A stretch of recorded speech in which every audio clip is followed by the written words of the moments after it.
Salut les amis, je vous fais une petite vidéo là vite fait comme ça. Il est 8 heures du matin, on est sur l'île de Phu Quoc au Vietnam et je viens juste d'aller nager. Et en fait, je vous fais juste rapidement une petite vidéo pour vous raconter un peu l'expérience qu'on a eue sur l'île de Phu Quoc et les quelques surprises d'ailleurs qu'on a eues. En fait, ce que je voulais surtout vous dire, c'est que vous savez, quand vous regardez les réseaux sociaux et que vous voyez des tonnes de photos et de vidéos qui font vraiment rêver, des plages paradisiaques, des eaux magnifiques, voilà. Je pense qu'il y a quand même un truc qu'il ne faut pas oublier, c'est que ça ne reste que des réseaux sociaux. Et moi, vous voyez, quand je vous fais des stories et des trucs, bah, j'essaie de montrer que les plus beaux côtés aussi des endroits où on va. Mais il n'empêche que j'ai aussi fait quelques photos euh, de trucs vraiment complètement dégueulasses. Et parce que forcément, quand on part en voyage, bah, on a envie de garder que les bons côtés, on a envie de garder les bons souvenirs. Mais quand même, vraiment, je voulais vous le dire, l'île de Phu Quoc, c'est c'est une déchetterie à ciel ouvert. En fait, quand vous vous retournez, vous êtes face à un beau paysage, à une belle plage. Ok, c'est bien, mais dès que vous vous retournez, en fait, c'est absolument immonde partout. Il y a des déchets partout, en fait. Et ça nous a vraiment, vraiment un peu dégoûté et vraiment marqué. Euh, enfin, vraiment, l'île, et elle est complètement défigurée aussi par le tourisme de masse, du coup et dont on fait partie. Hein. Moi, je vais pas. Enfin, je veux dire, je nous considère pas comme à part en fait, dans une catégorie à part. On est des touristes, on fait du tourisme de masse un peu comme tout le monde, même si on essaie de sortir des sentiers battus parce qu'on est quand même vachement conscient de pas mal de trucs. Euh, et du coup, en fait, c'est ce que je voulais vous dire, c'est qu'il faut vraiment se méfier de ce que vous voyez sur les réseaux sociaux, parce que il y a des trucs qui peuvent vous faire vraiment rêver, qui vont vous donner vraiment envie, mais il faut vraiment bien se renseigner sur les endroits où vous allez, parce que, parce que en fait, l'île là ici, c'est vraiment c'est un délire, je vous assure, elle est vraiment pas propre du tout. Du tout, du tout. C'est en fait on a l'impression que les Vietnamiens ils s'en fichent complètement quoi ils ont moins peut-être la conscience écologique que nous sur les choses et en fait du coup il y a des déchets partout. Et là par exemple nous on est dans la période creuse donc pas la saison touristique et en fait on galère à avoir des hôtels avec vous savez vous payez des prestations comme l'accès à la piscine, etc. Mais sauf qu'en fait, parfois, les piscines ne sont pas du tout fonctionnelles, elles ne sont pas nettoyées, il y a peu d'eau, enfin, vous voyez, il y a des trucs comme ça. Donc, faut faire attention à ça aussi. Et ce qui nous a aussi frappé, c'est que forcément, on a fait du scooter un peu partout dans l'île.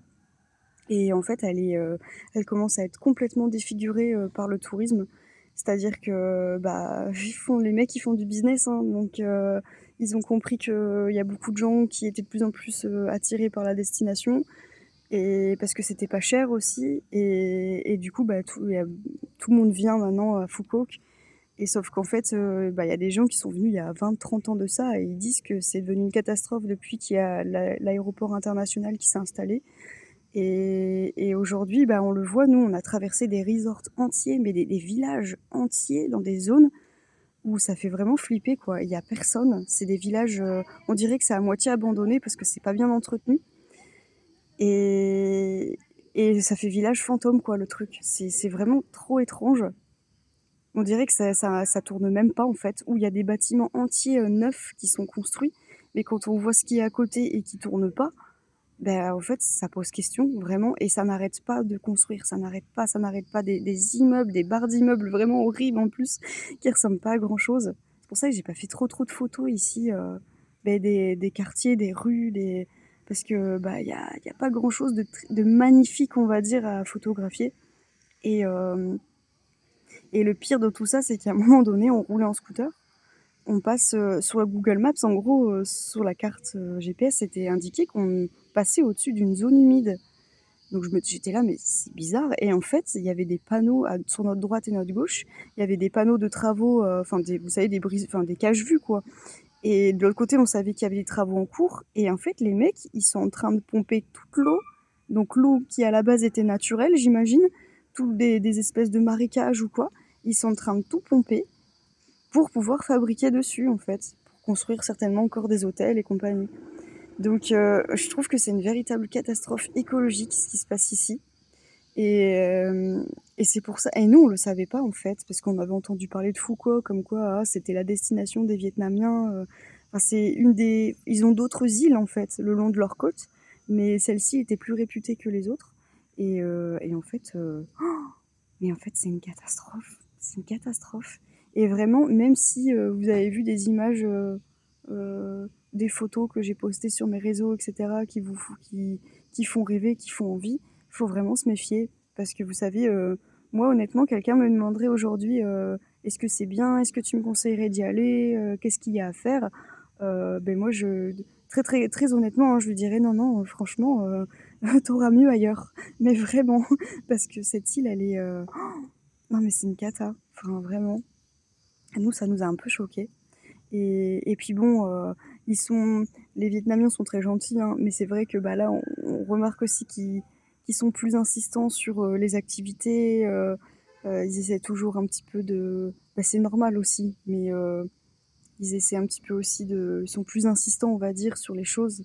Bah, vous savez, comme l'histoire à Starfish, c'est-à-dire la petite plage là où il y a les étoiles de mer. En fait, ce qui est assez incroyable, c'est que vous arrivez sur la plage et en fait, cette plage où il y a les étoiles, elle se trouve un petit peu plus loin quand vous allez sur la droite.